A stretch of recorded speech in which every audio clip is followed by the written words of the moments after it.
Hey everyone, Sloane here. On this episode, we chat with Anna Marie Wagner from Gingko Bioworks, a synthetic biology company that regular listeners will know is part of the Invest Vegan portfolio.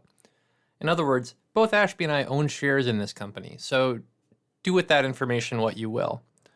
We started our conversation by talking about how the company came into being thanks to government support and what that says about investments in hard tech more broadly. We then explored the team's decision to pursue a horizontal business model that's led them to focus on the core technology of cellular programming and bringing products to market through partnerships that comprise equity participation, revenue shares, and other alignment structures.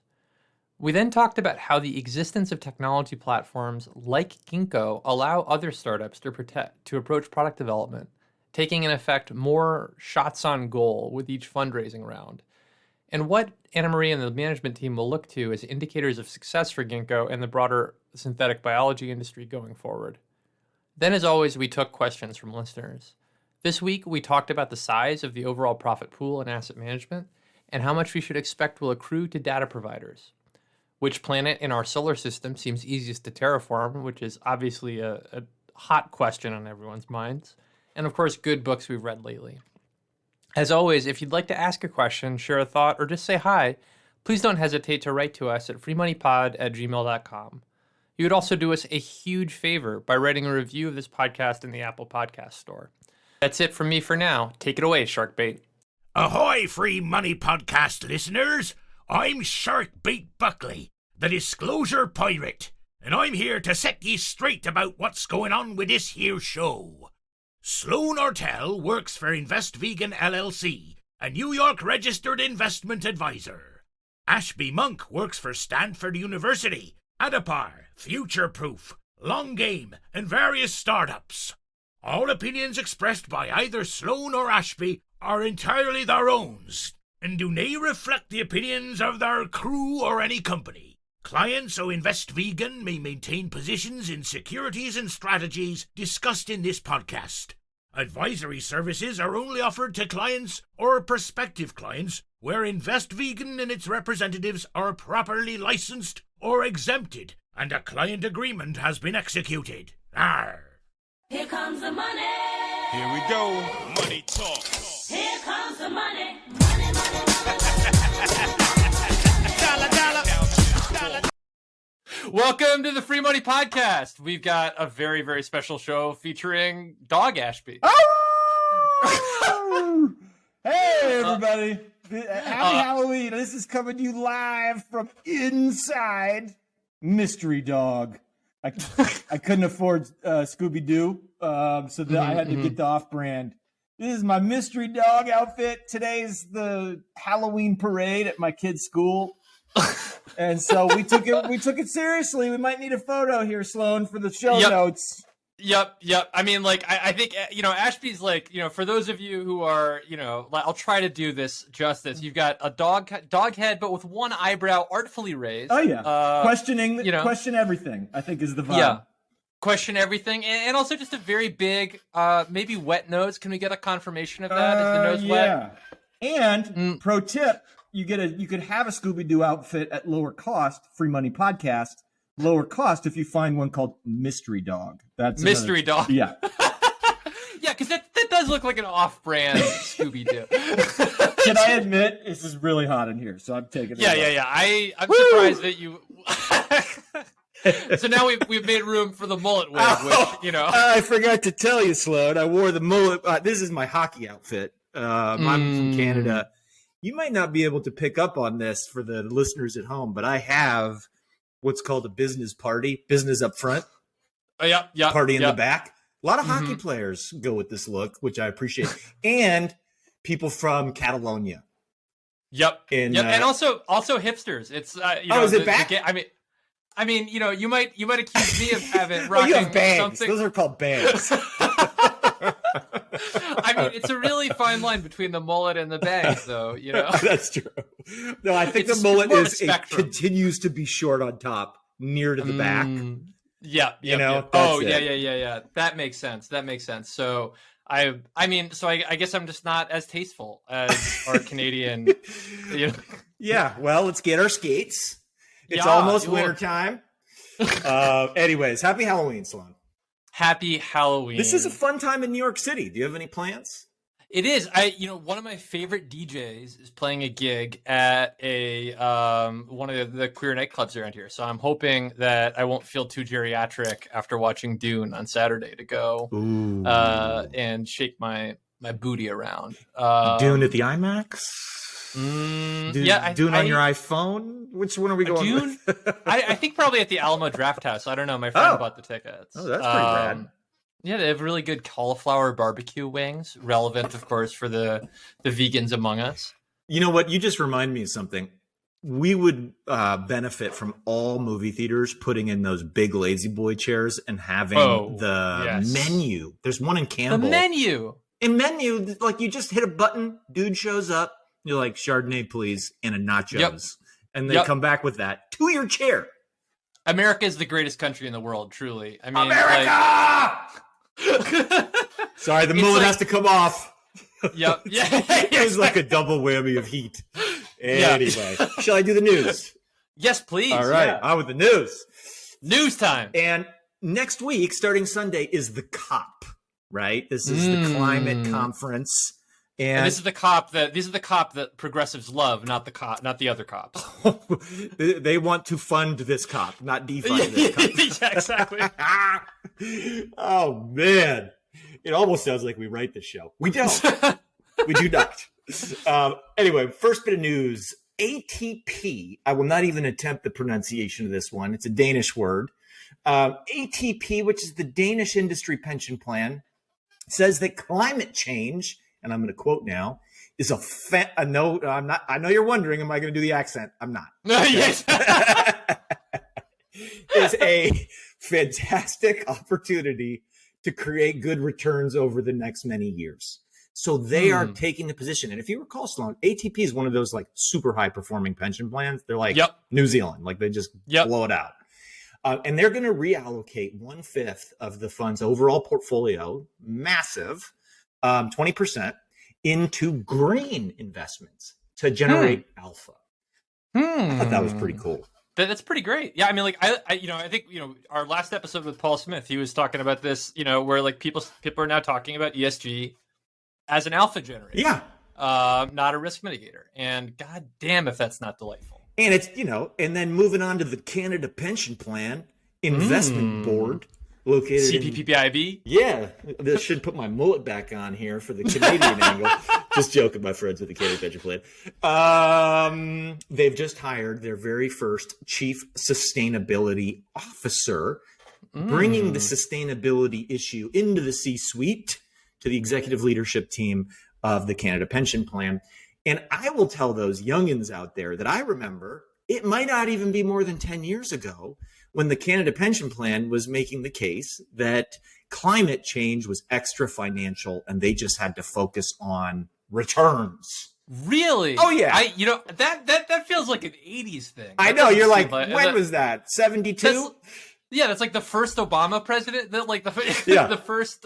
I mean, what? No, so it might have been, to give it all full credit, I was probably at Boston College when I wrote a brief on Canada Pension Plan. It was probably about then, 2008, 2009. And it was like, yeah, we care about this, but look, Ashby, we got this fiduciary duty to maximize returns. So we really can't pay attention to that stuff. We got to care about the pensioners. And by the way, they weren't alone. That was basically the standard view at the time. That was, I think that's still the majority view. It's not the informed investor view, but it's definitely like, I think if you were to poll financial advisors, say, as distinct from institutional investors, that would be what you would get as a view. That's right. And that's why the Republican kind of led, what was it? Treasury. I forget who had the ESG rule. Maybe Department of Labor. There was the DOL. Yeah. That was why they were like, oh, you pension and fiduciary bound investors, you're really not allowed to consider ESG. It was that same logic. And so that logic is still, making its way into people's portfolios all the way to today. So, but I thought it looked great for the Canada Pension Plan to make that step. That's a good look. I mean, like, it's not, we can't roast them now, because then no one else will follow in their footsteps, right? Well, that's what we're learning, everybody's divesting from fossil fuels now. There was a couple of more. I think it was Brown. I don't know who it was. People are divesting. A lot of people ever since the Harvard move. But speaking of good looks, Sloane. Qatar Energy. Qatar Energy used to be known as Qatar, and I might be pronouncing Qatar wrong. Some people say Qatar. I have Qatar. no idea. I don't know either, but I'm trying to give everybody what they need. Qatar Energy used to be known as Qatar Petroleum. This is one of the top LNG suppliers. I just am pointing out that it was used to be called Qatar Petroleum because it was one of the biggest fossil fueling companies on Earth. Qatar Energy is issuing green bonds. Wow. Yep.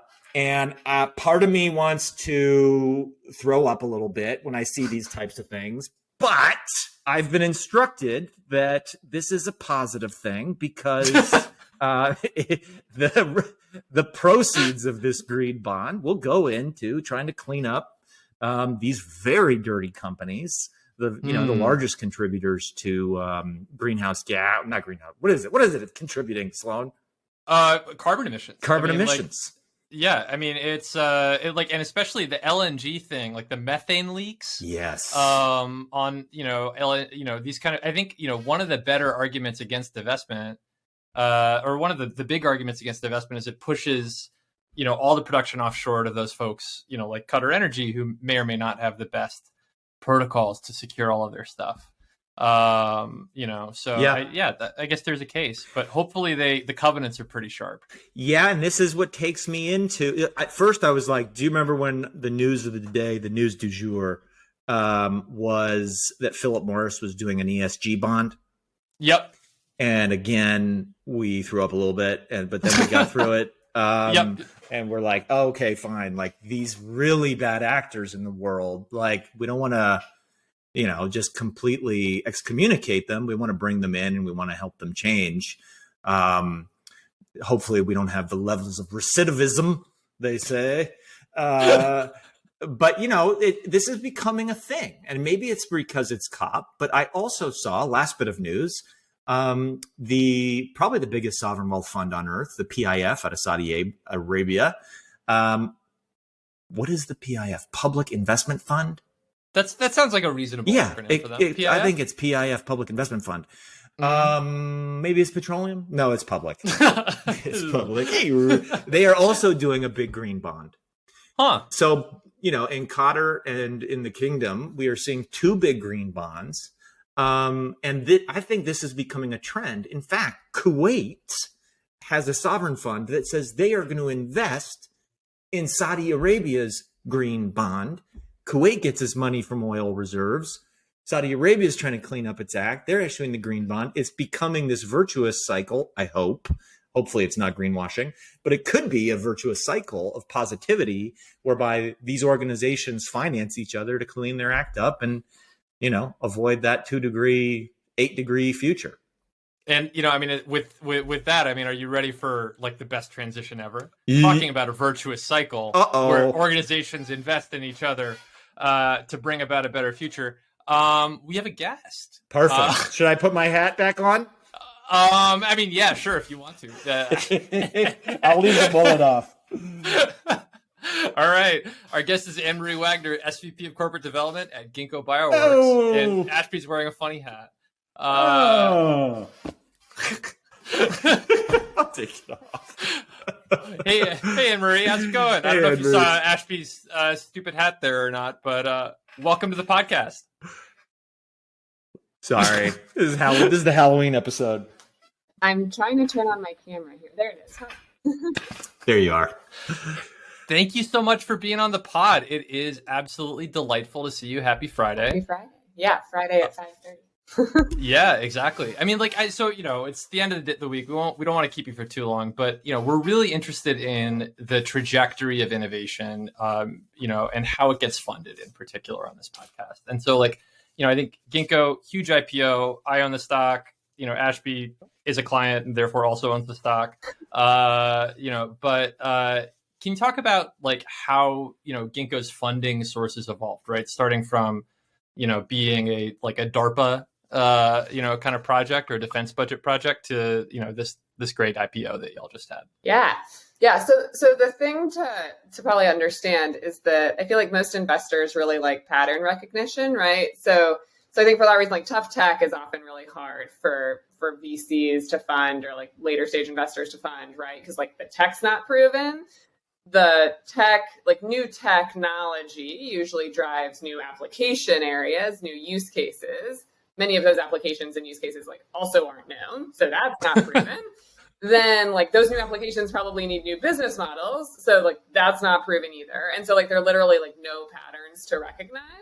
And so I think like for Ginkgo, it was like very much that story. Like, oh, we're going to like build the infrastructure layer for engineering biology. Well, what's that going to enable? Like, who knows? We're limited by our imagination. Most of it sounds like science fiction. Like, how do you make money doing that? Like, who knows? Like, and no one's ever done that before. The whole biotech industry is just focused on making drugs. So it's like very hard to recognize patterns. And like the technology, you know, was really unproven for a long time. We had all these like expensive robots that were underutilized, and like, how are you going to like standardize biology? Like, that's hard.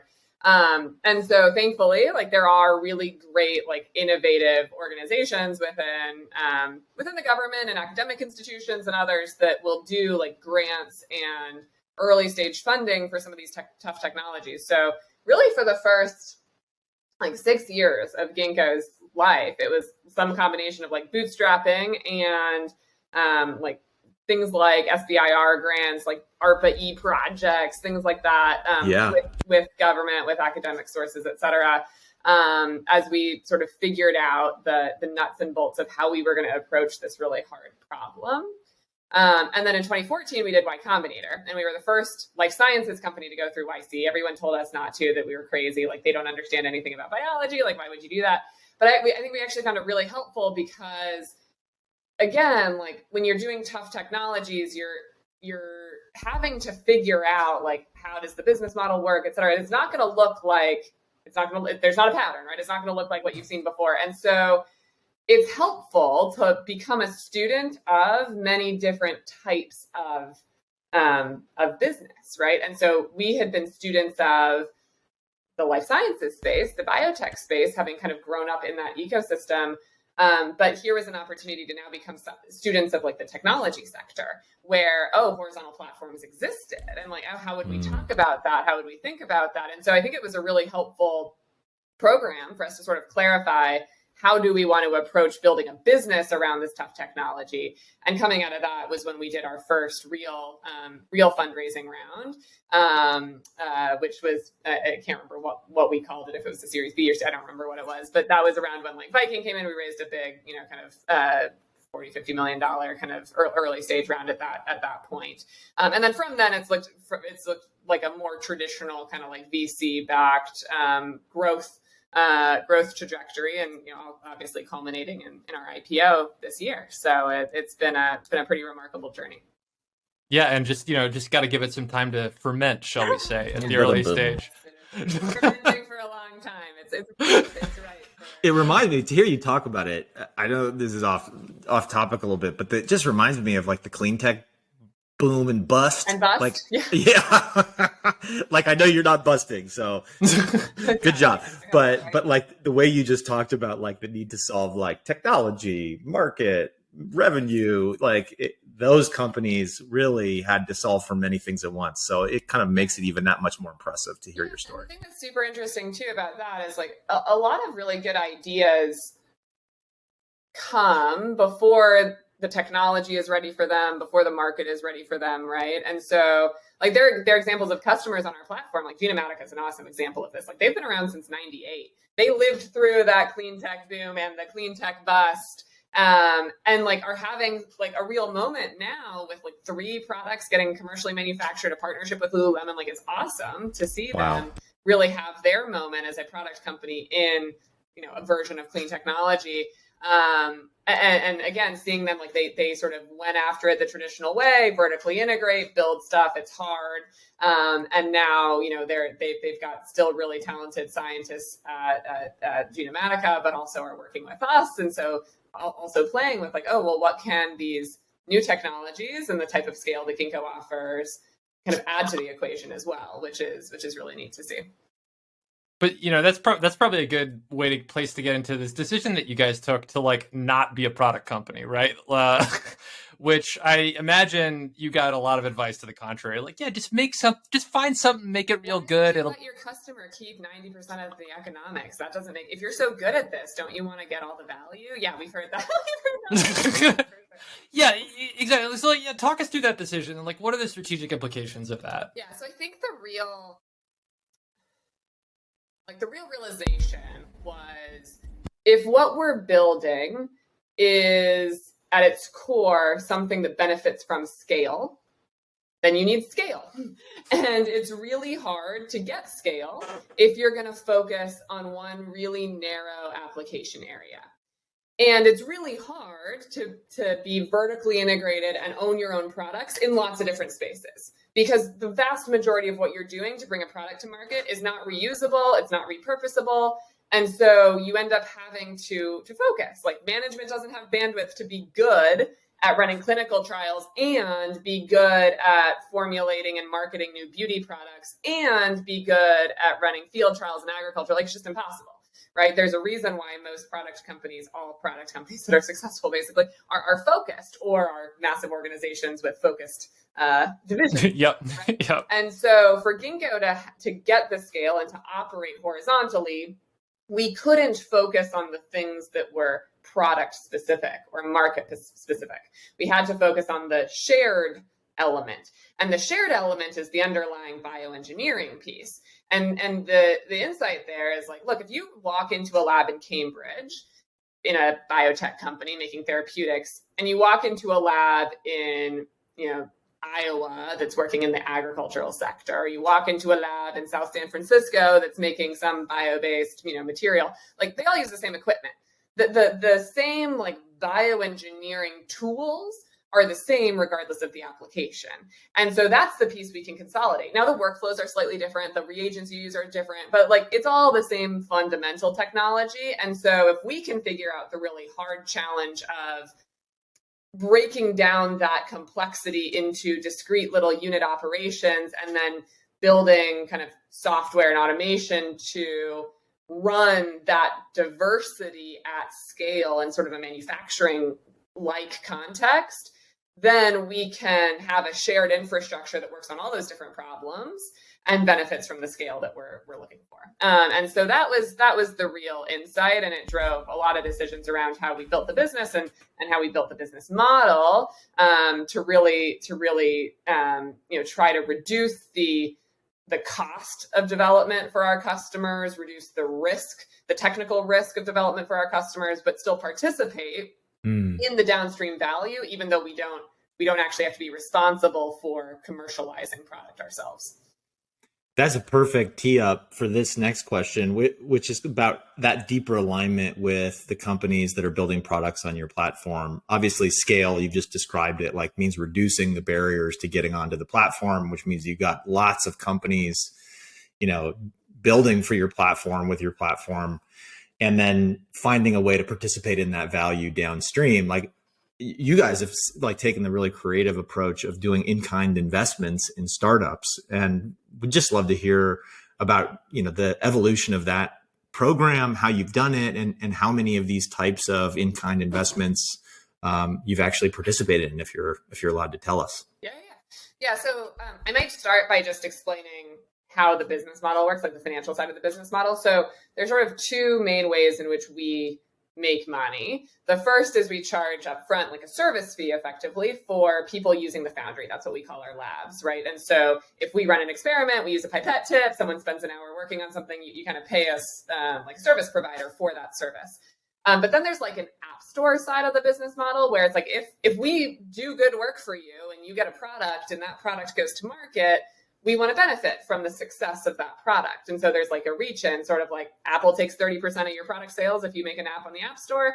We'll take downstream value. We'll share in the downstream value with the customer. Now, the customers kind of love that because they're like, all right, well, if you've made it cheaper for me on the really risky upfront part, I'm happy to share value with you if I win. It's like a little, all right, I win, you win, we're great, right? It's actually relatively easy to negotiate that piece because the interests are so well aligned. And we're super flexible in like how that piece is structured. So we can take milestones and royalties like you would see pretty traditionally in pharma, but we can also take equity. And so we'll sometimes take, and this really only makes sense for like startup companies. Like, it doesn't make sense for me to get equity in like Roche, like 1,000 things that are going to move Roche's stock price that have nothing to do with, if we discover an antibiotic for them, right? So this typically makes sense for an early stage company where the value of that company is really being driven by whether or not they're successful in bringing a pipeline, through and commercializing product with it. And there are like two flavors of companies that we have equity in. They're companies that we invested in ourselves, either with cash or with like free foundry services. And then there are companies where we didn't invest anything. They still pay to use the foundry like a normal customer. But instead of taking like a royalty downstream, we get paid in equity. And so the first deal we did that looked like this was one where we invested. So that was Genomatica, which I mentioned. Like, they've been at this since like 1998. And it's really, again, a really cool example because they were really credible scientists. And it was a really interesting moment for us to prove that, or candidly explore and ultimately prove whether our platform could add value to a really capable, credible technical team. And so that was in our first investment. There was it was a kind of a mix over the course of like 2016 to 2018, like a mix of a small cash investment and then a more significant kind of in-kind investment in the form of like credits to use the foundry over the course of the following years. And so that was the first one that looked like that. The other one we invested in upfront was a company called Synlogic. And similarly, like, there was sort of a strategic reason for it. Synlogic is a therapeutics company. We were really trying to break into therapeutics. If you look at the history of Ginkgo's programs over time, we had to sort of go after markets in reverse order of technical sophistication. Because like 6 years ago, our platform was a lot worse than it is today. Someone like a Biogen would have laughed us out of the room if we had showed up and said, "Hey, like, do you want to use our platform?" They're like, "No, I've got 1,000 PhDs and I'm Yep. probably a lot better at this than you are," right? And so we were, we went after like flavors and fragrances and then chemicals, and then we got a little bit more credible and we would go after like agriculture, food, things like that, right? And so we were trying to break into pharma, and like 2018, 2019, we're like, all right, we're gonna make this happen. And Synlogic was a really good fit for that because even though they're in therapeutics, their platform is microbial. And we at the time, our legacy was really microbial engineering, bacteria, yeast, things like that. We have mammalian engineering now, which is more relevant for a much broader set of pharma. But at the time, we didn't really have strong mammalian capabilities. And so it was a really good strategic fit. They also were well funded, but really focused on preclinical development, which is where we are relevant, right? Once something's in clinic, not super, we can't mess with the drug substance anymore. So it was a really good strategic fit for a few reasons. And so we invested in them alongside them starting to use the platform to accelerate their pipeline development. So those were the two that we invested in. And then there are a whole bunch of companies where, again, we'll accept equity for the downstream portion. So we're not investing in them, but we sort of get compensated in equity if the programs are successful. So the first example of that was our JV with Bayer, which is a company called Join. Their sort of marquee product is a nitrogen fixing microbe that would like live on the root structure of major crops to help reduce the amount of synthetic nitrogen that has to be added. So that's a really cool JV. And we've done these across a lot of different segments. So like in food, we have an equity stake in a company called Motif Foodworks, which is doing kind of like plant-based proteins, but replicating animal proteins, right? It's like a vegan animal protein effectively, right? So they just raised a $226 million Series B led by OTPP and BlackRock, and are bringing their first products to market. One's like a textural agent, and the other one it's called Himami, which is like a blood protein basically that makes meat taste meaty and makes it bleed. So they're really exciting. Got one in beauty. They just came out of stealth called Archaea. They just announced their 78 million Series A with Chanel and Givaudan. So really cool. One in bioremediation, just announced a couple in like the natural medicines and probiotic space. So like all over the place. And the really exciting thing there is like these are companies that are building kind of from scratch on the platform. And it really goes to show like how quickly you can develop a product and again, like reduce that technical risk and do it fairly quickly. So like Motif, just in a couple of years, they're bringing synthetic biology products to market, which is awesome. amazing. Yeah. We're pretty excited by those. And yeah, I mean, actually, Motif is what brought me to you guys in terms of, I mean, like Invest Vegan, we obviously have a little bit of a an ear to the ground with respect to vegan food stuff. And so yeah, that was my window into you guys. Well, And so I'm the grateful question for it. is, so like part of the funny feedback with Motif is like they've done a really good job at making meat taste like Yeah. they had meatballs. We had our big annual conference recently, and they served us like some meatballs that they had made with the Motif ingredients. Like you would not be able to, Like, what if they're too good? you truly can't tell. And so they're like, some vegans like don't like it because it tastes too much like meat, and like the texture is like meat. It gets like stuck in your teeth the way meat does. Like it's great. I'm a meat eater. I'm a carnivore. So yeah, I'm curious for your feedback, Sloane. If you get it. Well, yeah, I'll look forward to getting my hands on some of this this stuff. I'll bet my partner will be the kind of vegan who would not love it, and I'll be the kind of vegan who would be very into it. But like, I'm curious, like with all these startups, right? $78 million, that's still a lot of money. Yeah. And like, I guess, I wonder about like, what the impact of having, Ginkgo's involvement is in terms of just like making it easier to get off the ground. I mean, I think one institutional investor that I was talking to described your guys' central insight as like organizing the venture capital ecosystem into like discrete like risk sleeves so that it could access like all this product stuff. Interesting. And yeah, I mean, like, so curious about like what, that $78 million raise, say, would have looked like without, your participation if they were to try and do that on their own. Yeah, it's interesting. So I think, Ginkgo should be helpful regardless of whether you do a much more traditional, like a $10 million Series A or an $80 million Series A, right? Because the goal should be that we're reducing the amount of technical investment needed, and this is actually the way most of our customers think. It's not about reducing the dollars spent on R&D. It's about increasing the probability of success for that investment. Or, Gotcha. like in the case, this is very common with, like a Motif or an Archaea, for example. Let's go after a lot of stuff. The issue is when you raise like $10 million and you're using traditional low throughput bench scientists, you can't actually try that many things. Like you're probably focused on like one or two things, or like a handful of very closely related things that are all leveraging the same kind of work. And so what we allow our customers to do is just go after a much broader set of projects. And so these companies that are getting started, they'll be working on half a dozen sometimes projects with us. Different types of products that they could go bring, so that they have a much more diversified portfolio themselves. Because any product has a ton of risk. Most products fail. Most drugs fail. Most consumer products fail. Like it's hard to build products. And so, again, benefit of the horizontal platform for Ginkgo, we're diversified, so we're not overexposed to any one product. But the same benefit holds true then for our customers. Because if they can have a broader pipeline, they're also not as beholden to any one product, any one drug, any particular thing working, because they've got more shots on goal. And so that's that combined with, hopefully if we're doing our jobs well, we're also reducing the probability of failure for each of those projects is what I think is most kind of interesting and valuable to the customers, and then the folks that are ultimately investing in those companies as well.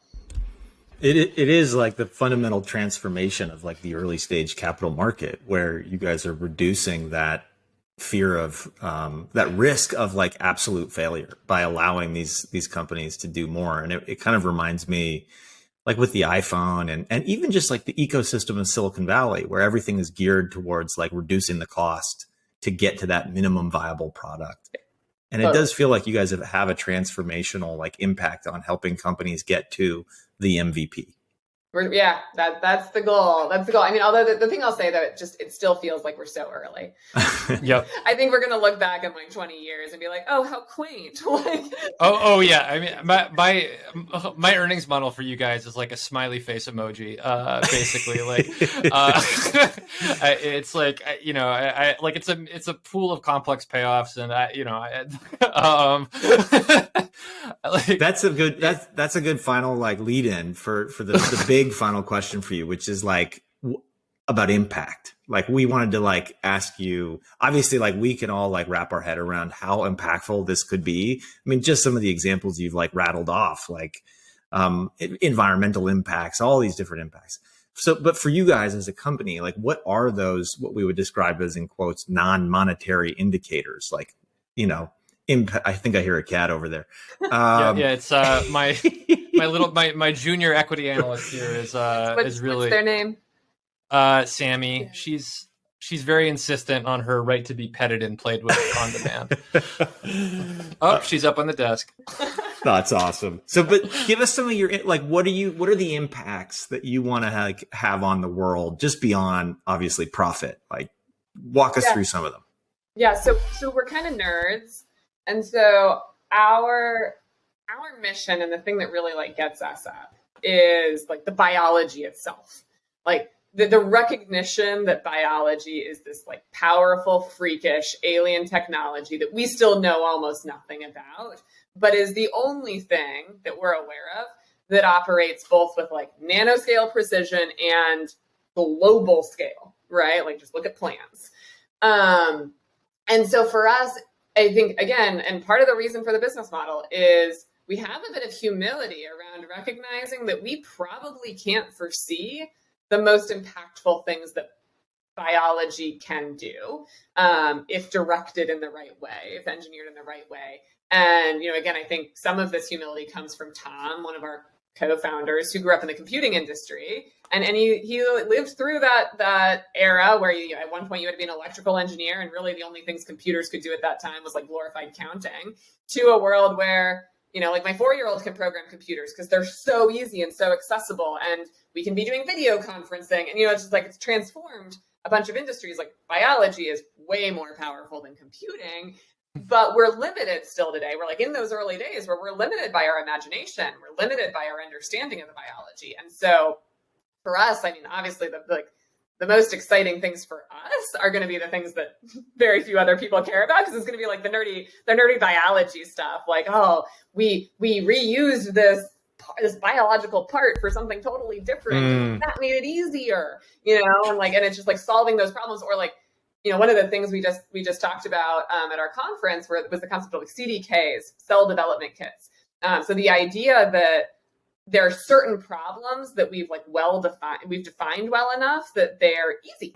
Like nothing is easy in biology, but like there are certain things where we've gotten like a little bit better, and we can really, really reduce the cost and the risk of developing applications in those spaces. And so we're starting to see those like little reusable packages of biological tools. And the more of those that we accumulate, the easier it becomes for creative entrepreneurial people to dream up the next thing, the next application. And it's like unleashing that creativity is, I think, what gets me most excited. Because again, I think we as an industry are limited. We're limited by the creativity, which is limited by the technology. And so for me, it's like just seeing new programs start, seeing programs work, because every time a program works, it means that you've figured out some hard technical challenge, and you can reuse those learnings to solve another even harder technical challenge. And so those are the things that we care the most about and get the most excited about. So not creating Jurassic Park on Earth. No Jurassic Park. Not allowed to talk about that one. We do have a healthy love and respect for biology and dinosaurs. And I would say like it's a mission-driven organization, both in terms of like the actual, you know, the biology, the technology, but I think everyone who's here also recognizes the power to solve really big, hard, important problems. You know, climate change is obviously the problem for this generation, and biology's been really good at making and controlling the climate for hundreds of millions of years. If not billions of years. And so it has to be the solution, right? It has to be the solution for what we're going through right now. And we just don't know quite what it's going to be, but it's going to be the solution. I think that we're pretty confident in. That's awesome. Well, I look forward to following you along and just sort of chiming in with a great quarter guys every now and again. And yeah, I mean, let's be the solution. That sounds like a good place to leave it. Try. Thank Have you so a- much. Have a happy, spooky Halloween. Thanks, Yeah. you too. What are you dressing up as? I'm probably just candidly gonna wear something slutty and go dancing in the club. But you know, I don't have like the kids Halloween thing going on. I've got the I do. You know, I'm Mystery Cat, which is Scooby Doo knockoff. Very nice. Oh no, Mystery Dog. Sorry. Mystery Dog. Yeah. Oh, there we go. Mystery That Dog, was yeah. the head from earlier. Yeah. Yep. Okay. Yep. How about you? Well, I've got 2 kids. They're 6 and 4. So my 6-year-old is like too cool already for Halloween. What? But we're reading Harry Potter, so he's going to be Harry Potter in Muggle clothing, which means. Oh. And then my 4-year-old is Lightning Boy. He's got a little cape. Nice. Aw. So that's a good generic superhero. It makes it very easy for me because I don't have to go buy. Costumes Yeah, it's and all like that. you just I need will to get be a the- tired mom. That is my costume of the year. Yes. Totally. Good for Hell you. yeah. Well, enjoy. Have a great one. Bye. Great to see you guys. Wow, That was awesome. It's. I mean, like I think it's so cool that companies like this exist. Me too. You know, and also like just you know, for what it's worth, the co-founder Tom that she mentioned, there's like I don't know how well founded the rumor is, but the guy looks an awful lot like the character from Jurassic Park who started Jurassic Park. Yeah. Like it's like Which you one? know, The old guy or the? Yeah. Okay. Yeah. yeah, like the old guy. Like he has like the if you watch the movie, like the character and then Tom, it's a little bit too alike each other, you know. So I don't really know what to take I from think that. that's Except meaningful evidence that we should extrapolate from and spread rumors that. yeah, exactly. I mean, like, hey, look, Six Flags is a multi-billion-dollar company, and they have a bunch of phenomenal assets, a bunch of phenomenal margins.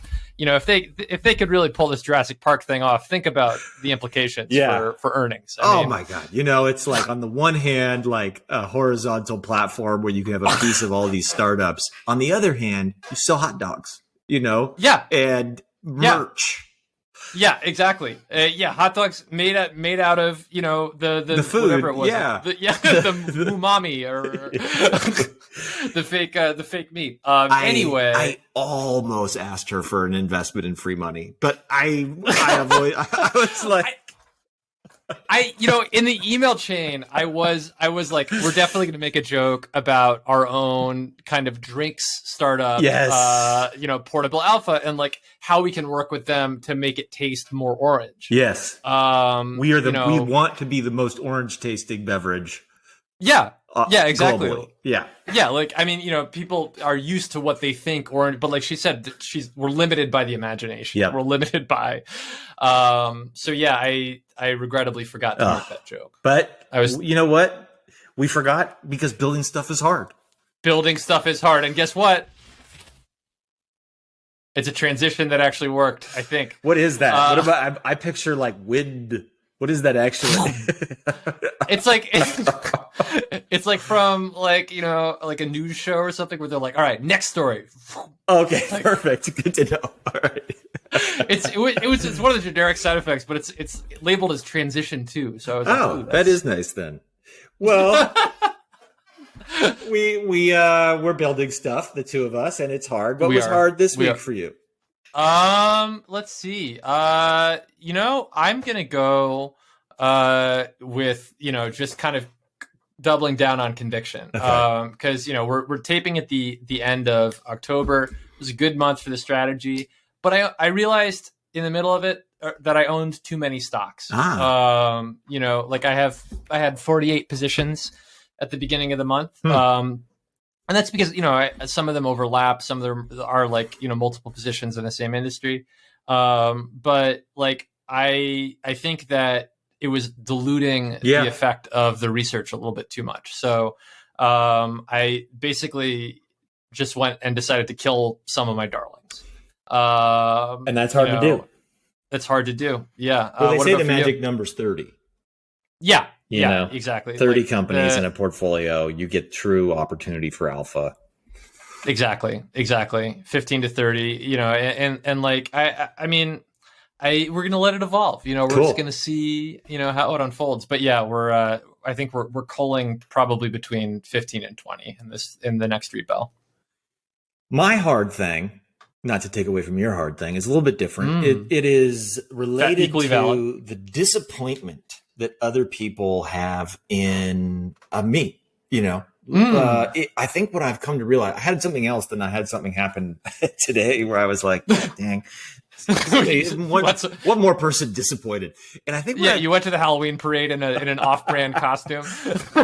it was related to the Halloween parade because I had this like really critical phone call, which had 6 people on there wanting to talk to me about something. And I was like, oh shit, I got my kids' Halloween parade. And so anyway, the point was I disappointed them. And I had this because I wasn't like at my desk ready for their demo. And they were bummed. I could tell they were bummed. And I had this realization. It's like, look, when you're out building stuff, there's so many people that are disappointed in me right now, like in this moment. Some people at Stanford that are like, why haven't you gotten me that paperbacks? Some people across all the little entities that I'm building. And I think part of building stuff is like triaging that and like figuring out what are the fires that you have to put out, the disappointment fires. What are the ones that are like burning in a dumpster that you can leave there? And that's like a hard muscle to build. Like to be okay with people that are kind of disappointed or frustrated with you.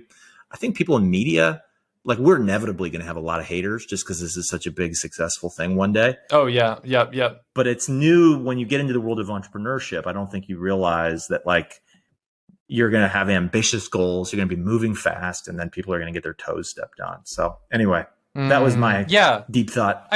That's profound. I mean, like I think that there's a there's a kooky Silicon Valley management book, in your future. I think there might be. Yeah. The power of accepting. I mean, but isn't it called The Subtle Art of Not Giving a Fuck? I think somebody wrote it. I just realized that. Yeah. Yeah. I mean, but there's a lot of power in that. Just being like, because I think like people tell you what you're building all the time, and like it's not. I mean, you don't always have the words for what you're building. Yeah. So yeah, that's a very profound moment of transition to. This is why people write in with the questions for you. Oh, because we've got some deep thoughts up in this brain. Because we've got some deep thoughts up in this beat. Yeah. Let me. Es la hora de dir Ashby. This is a period in the show where we answer questions from listeners. And if you have one, you know what? Don't despair. Just write freemoneypod@gmail.com. Or, Twitter's freemoney69 420 or something. Or Twitter at freemoney42069. By the way, did you see that someone actually raised a 42069 round? No. Yeah. FTX actually raised a $420,069,000 round. That is astounding. And so, I just, not to take too many victory laps, but we were there first. Yeah. So are we going to get our 2% or we'll be in touch? Yeah, we'll be in touch. We should have made it an NFT. That way we could have like gotten some, some juice going on. A little juice. Anyway, what's the first question? I gotta pitch the reviews first. Jeez. But yeah, if you don't want to, even if you don't ask us a question, just write a review. It can't hurt. Probably on the Apple Store. I don't know. Maybe on Yelp. I don't know. Like we're not even on Yelp, but get on there and be like, free money. Get on there. Yeah, exactly. Right. Yeah. Write a review in your local public bathroom. Yeah, print out a printout and put it to the local pin board at your town hall. Yeah, exactly. I'll pin it on the co-op. Then take a picture of it. And when we see that you have done that, we will send you some free swag. I think we will, Sloane. I think we would. Yeah, exactly. We would be willing to do that. Yeah, I think we would. I think I would be willing to get off my ass and get the free money swag store back up. I know people are disappointed in me for that. There are tens of people that have mentioned that they want that back. And it's tough supply chain period right now. It is related to the chipsets, the semiconductors. Yeah. It's semiconductor related. Semiconductor shortage. This is a really good question, though. Here we go. It's very I feel like this is like a serious question. Someone Okay, let me get my serious face on. Yeah. If you think about the overall profit pool in asset management, what percentage do you expect is captured by data companies currently? And is there like a natural level for it? This is like somebody's like, oh yeah, I've read Ashby's research. Yeah. Let me engage. Let me engage with these folks on topics that I believe they will understand. Appreciate it, listener. So first off, I think data is a proxy for like external research. Right. So a lot of organizations will do internal research. They'll hire human beings to go and make phone calls. And, they're like at a certain point, you could think of like human researchers as building alternative data sets. Yep. And maybe it comes in the form of knowledge instead of data and information, but you're still trying to build a unique edge in understanding the markets. And so there is a part of this ecosystem that is like, what is human resources versus the data budget, and are they kind of fungible to a certain extent? So that's just one thing to call out. A lot of organizations will have huge human resources bills. Yep. They will have low data bills. But what are those people doing? They're going out and collecting data, qualitative data sometimes, but data. So when we say, what should the data budget be? What we're really saying is the world is becoming more technologized. And as we move into a world where your decision-making processes are powered by software, well, that software eats data to generate analytics. And that's where we get into a world where maybe there's organizations that are getting away with 1 to 10% of the profit pool today on data. I expect that could move up to 33 to 50% of profit pools, especially as like really niche data becomes powerful drivers of performance. Yep. Like scarce data from satellite providers, or even like some of these like payment processors, like these people have an edge in the markets because they see some of this data that no one else sees. Yep. And so they're going to be able to extract pretty big rents from the asset managers that are getting it. It's also important to note on this question, which, as you can tell, I'm taking incredibly seriously, Sloane. No costumes, costumes no funny off. hats. Costumes off. The past does not look like the future on this one. Mm-hmm. And that's because the rise of ESG, as we said on the top of the show, all these new roles and new focuses, like how are they going to do that? That's data. Like the CPPIB, chief of sustainability, you could say like chief of data related to sustainability. Yes, they're going to vote proxies and things like that, but really they're going to collect information and they're going to try to make use of it in the context of decision making. So I know I didn't like give you a perfect answer, but hopefully that's a lot of like frameworks for thinking about the future. I love data companies. I think data companies in the investment space are just going to be massive. Especially as the technology allows investors to do more rebalancing, more portfolio construction. And so you're basically saying, okay, well, if I have good data and I have good software and technology, maybe I can do it on my own. Maybe like I can start automating these processes. And that's what scares the shit out of the asset management community. But ultimately, like maybe it means that asset managers will be the like consumers of this stuff, and they'll still be there in between the LPs and the companies or whatever it is. I'm rambling. I think that the data companies too are much more investable than the asset managers. Like when I see like a pick a affiliated managers group or something like that stock. I mean, to get to model that out and actually understand it and figure out how the value accrues and to whom and why and what the catalysts are. It's like it's a very boring version of trying to value Ginkgo, because like you have like 19 billion different strategies that are operating underneath that shell and whatever. But like to try and value the Thomson Reuters that flows into it, that's a SaaS business. Yeah. That's right. So FactSet. it's it's a Bloomberg, you've heard of these things. They're big. and they're sticky and they generate recurring revenue. And once an asset manager decides they need that data for their strategy and they start building a track record with your data, guess what? They're not going to swap your data out. It's like the Ginkgo stuff. Like a company starts using Ginkgo technology to build a product. It's not easy to get off that technology.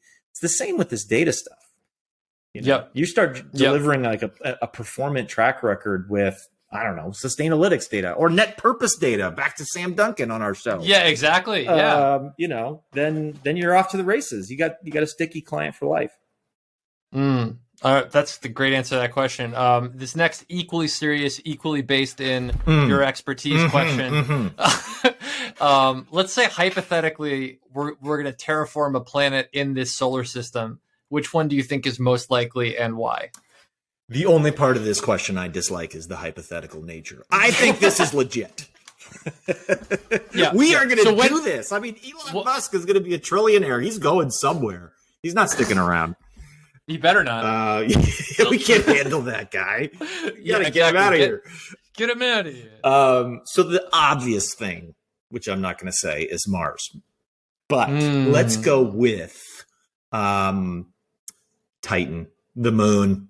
The moon Titan is really special because it has enormous reserves of petroleum, which we could make use of when we get there to power the terraforming machines, which I'm picturing as like just freaking massive things that look like they're out of Dune. And so, you get petroleum there, and some of the studies that I've read have thought that Titan's current atmosphere and climate actually resemble early Earth. And so, I think probably Titan. I know it's a moon; it's not a planet, but it also sits out there in what they call Saturn's magnetosphere, which protects people on Titan from the solar wind. Oh, gotcha. Okay, that's a big thing. So your electronics will work. Yep. Well, I mean, like a life without Twitter. That's basically meaningless. Yeah. I heard an argument for terraforming Venus. I've heard that too. Yeah. But I feel like the thing about it is it's like worse than Mars. It's like Mars, but all the problems that they have on Mars are worse on Venus. Oh, yeah. I mean, Venus is like an openly hostile to life on Earth. I mean, the way that they would do it, which I found fascinating, was they would put a giant mirror in front of Venus, effectively freeze it. Interesting. So that's the problem, right? Yeah. Because it's way too hot. Yeah. And it's got way too much carbon dioxide in the atmosphere. But if you could get it to like negative 80 degrees Celsius, you then all the carbon precipitates out of the atmosphere. You then have robots like mine it and then shoot it off into an asteroid. I like that. And then you gradually like reheat it with a series of complex mirrors. This whole thing is just very, very science fiction-y. But there's a chance that my children will go to Mars. I hope they stick around, but like this is where it stops being science fiction. I mean, we got frickin' helicopters flying on Mars right now. Yeah. Exactly. That's not baloney. That's just so wild to me. And I mean, I think the cool bit will be like when we get a base on the moon. And then, and I remember when I got to Stanford, there was like a whole team that was like, hey, let's figure out the resources available on the moon.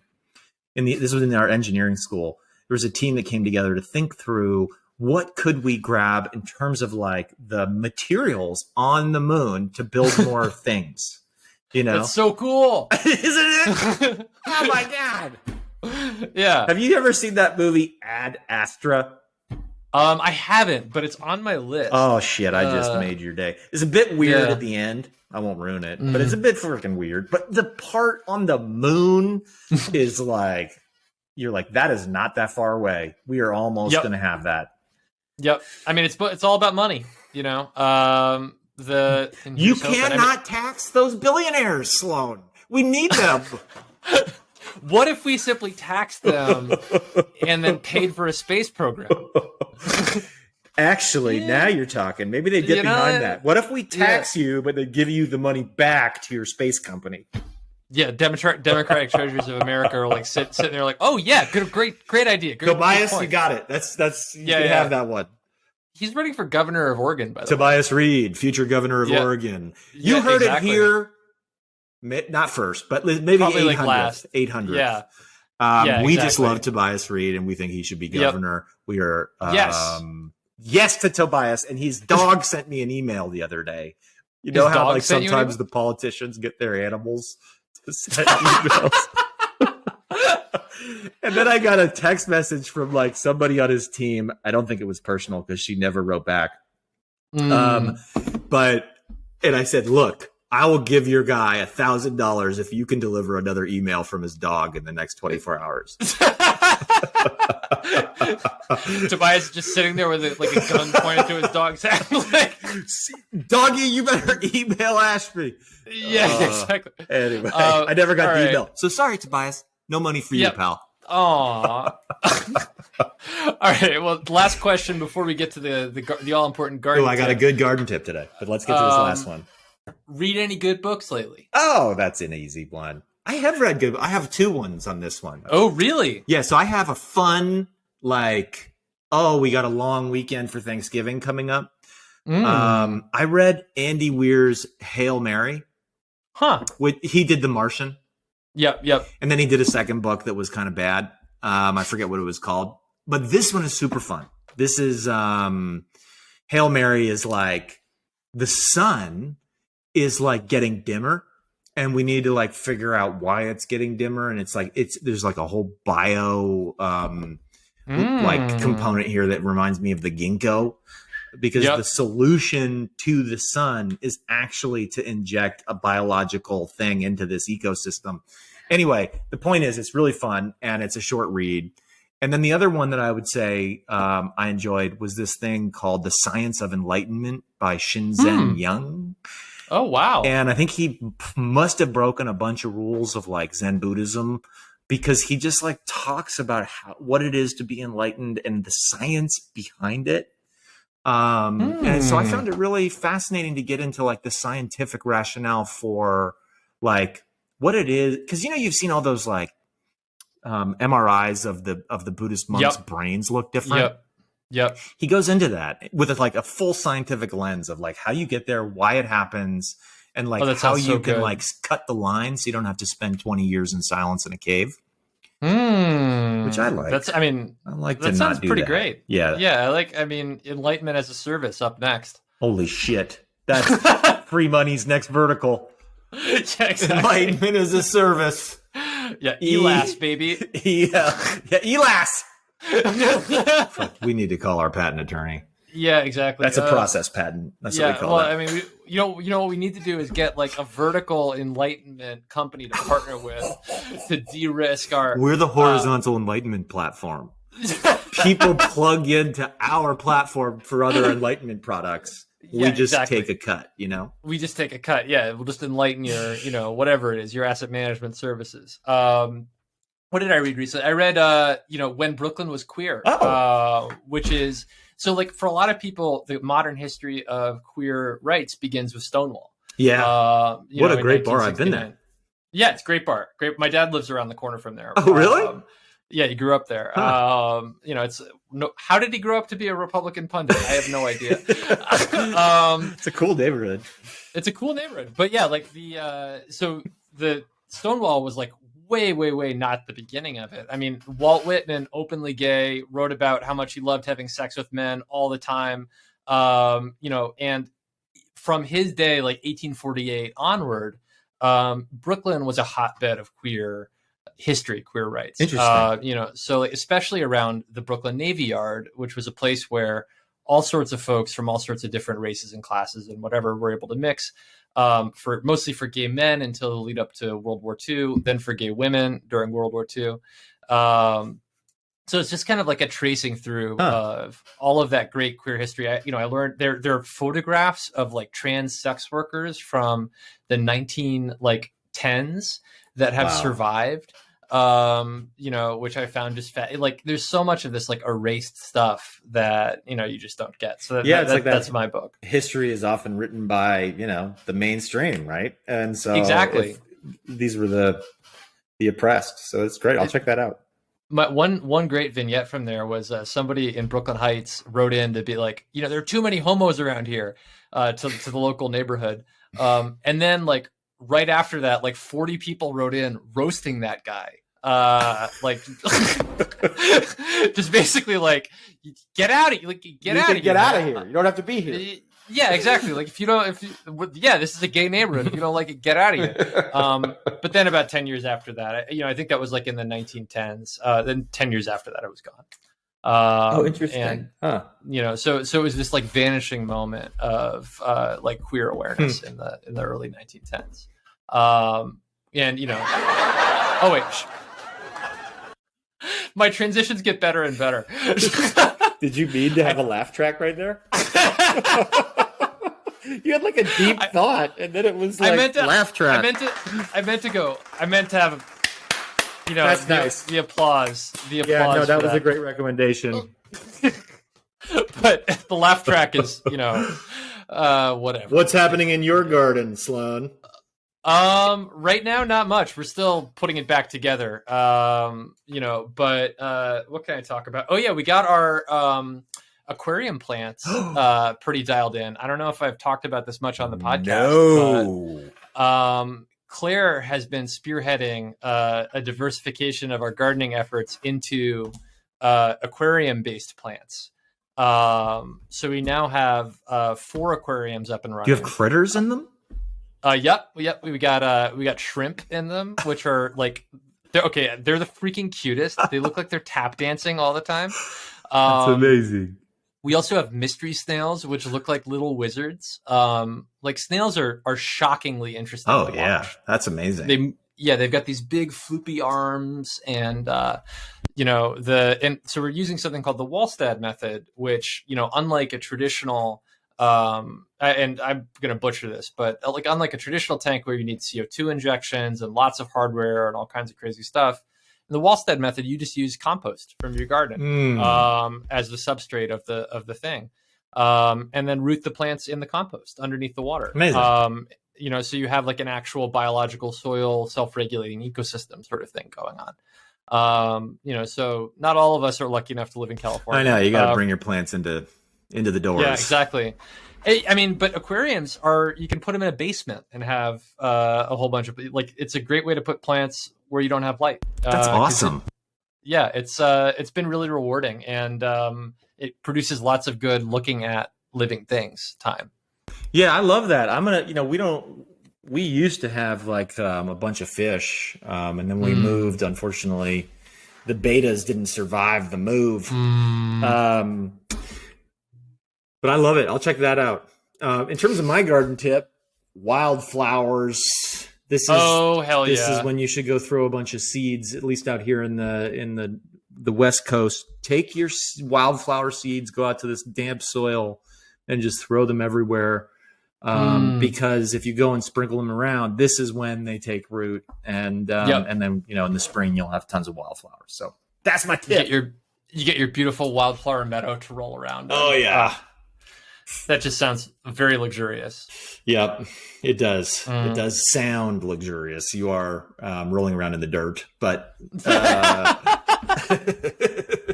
has the sound of luxury. Yeah, exactly. Squish, squish, squash, squash. Did I just lay down on my dog's poo? Like, you gotta be careful out there. It's manure. You can use dog poo to fertilize non-edible stuff, right? Like, so. You're basically playing with fire. Yeah, you're playing with fire out there.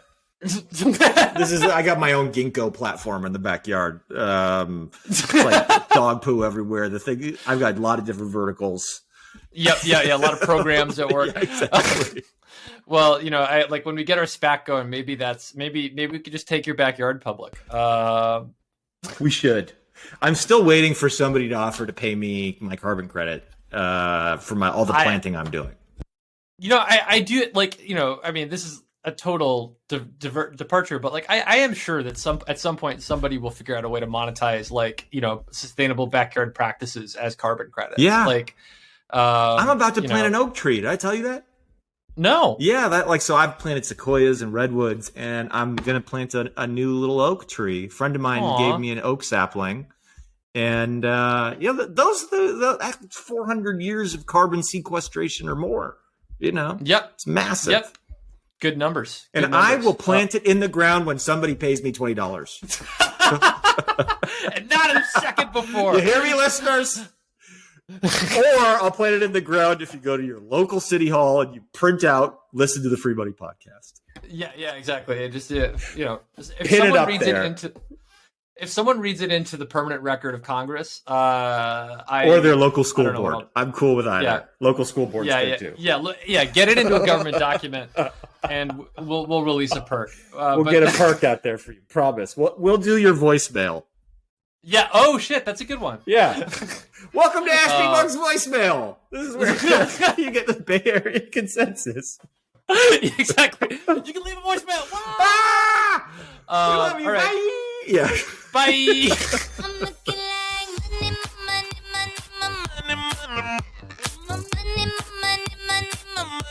money. Now make it rain on 'em.